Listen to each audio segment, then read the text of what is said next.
আসসালামু আলাইকুম, সবাই কেমন আছেন? আমি চলে এসেছি নতুন একটা রেসিপি নিয়ে। কথা বলছিলাম চিকেন নাগেটস নিয়ে। এখানে চিকেন নাগেটসটা মেক করতে কী লেগেছে আমি সব আপনাদের সাথে শেয়ার করব। ওখানে আমি সাদা মাংস চিকেনের সাথে দিয়েছি আদা, রসুন পরিমাণ মতো, যতটুকু চিকেন নেবেন অতটুকু দিয়েছি।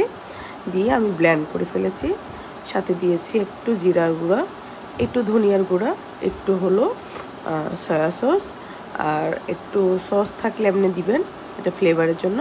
স্বাদ মতো লবণ দিয়ে আমি চটকিয়ে নিলাম। ও আচ্ছা, একটা সিদ্ধ আলুর দিয়েছি।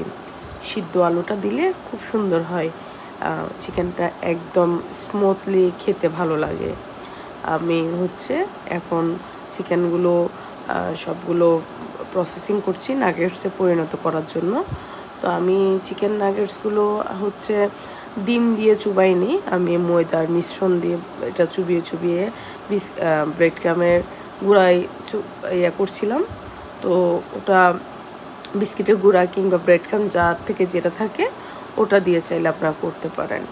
তো আমি শর্টকাট রেসিপি করার চেষ্টা করি, যেহেতু দেখা যাচ্ছে অনেক সময় ঘরে কিছু থাকে না, সে কারণে যা হাতের কাছে যা কিছু আছে ওভাবে করার চেষ্টা করি।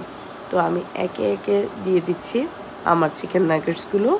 আস্তে আস্তে এগুলো দেওয়ার সাথে সাথে নাড়ছি না, যেহেতু ভেঙে যাবে। তো একটু তেলটা গরম হলে, একটু শক্ত হলে দেন আমি চিকেন নাগেটসগুলো ভেজে নেড়ে ছেড়ে ভেজে উঠিয়ে নিলাম। দেখেন কি সুন্দর হয়েছে মাশাআল্লাহ। ও মায়োনিজটাও আমি বানিয়েছি, এটা যদি আপনাদের প্রয়োজন হয় আমাকে একটু বলবেন, আমি রেসিপিটা দিব। ঘরের মেয়োনিজ বানাতে খুবই মজা হয়, আর চিকেন নাগেটসগুলো অসাধারণ হয়েছে। কেমন লেগেছে ভিডিও দেখে আমাকে বলবেন। সবাই ভালো থাকবেন, সুস্থ থাকবেন, আর আমার ফ্যামিলি এবং আমার জন্য দোয়া করবেন বেশি বেশি।